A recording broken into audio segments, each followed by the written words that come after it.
Yan niluluto namin. Yan, malunggay na lang at saka papaya. Nilagyan namin ng magic sarap, ayos na yan.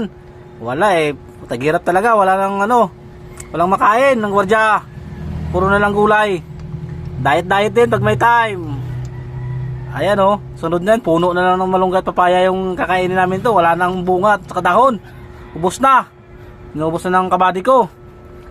Pangpaanghang sili, may sili yan mga busing. Ayan nakikita po niya namumula yan ang sili.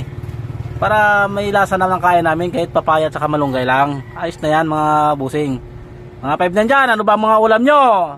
Sa amin, yung 3-7 namin, papaya lang at saka malunggay mga busing.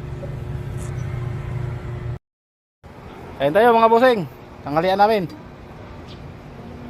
Gulay, tsaka isang tuyo. Isang tuyo yan bulad.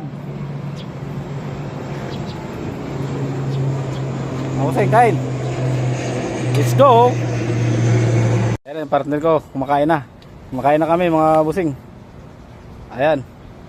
Yan ang ulam namin Nako, kawawa naman. Tuyo? Gulay lang? Wala na.